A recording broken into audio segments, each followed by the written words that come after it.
I've written essays about what libraries have meant to me. They are the places that I got started in libraries.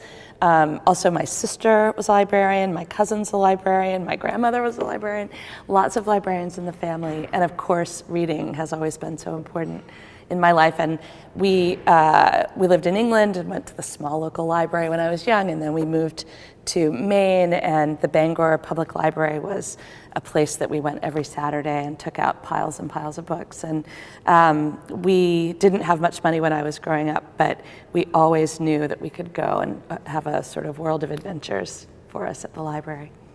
My favorite book a librarian ever recommended to me, I would say, is probably the first of the Little House books by Laura Ingalls Wilder. Those books influenced me more than I even realized, and it wasn't until after I published Orphan Train that I could see that my interest in the American prairie and in rural lives and how people got by during hard times 100 years ago, all of those interests were stoked by those books.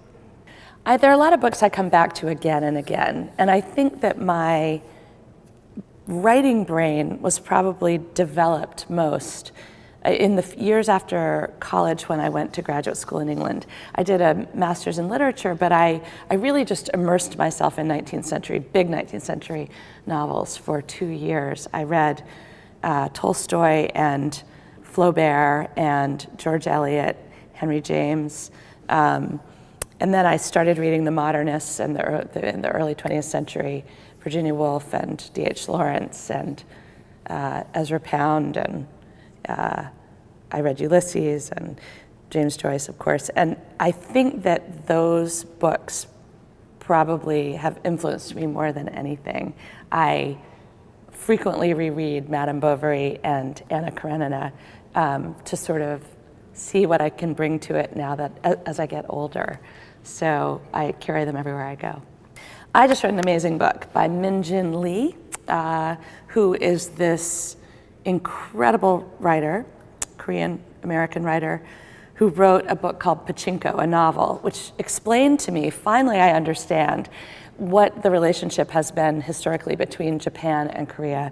And now that there's all this ferment about North and South Korea, I actually understand the basis of it. And one of the wonderful things about novels, I think, is I could have read that history, and I'm sure I did, and it didn't stick. But with characters and being taken through stories and learning the journeys and the actual kind of deep feelings that people have about what they go through, I think it's much more memorable. You are with people on this journey.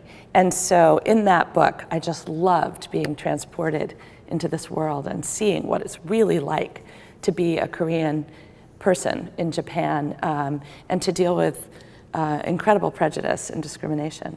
So, but also it's just entertaining and sweeping and fun to read.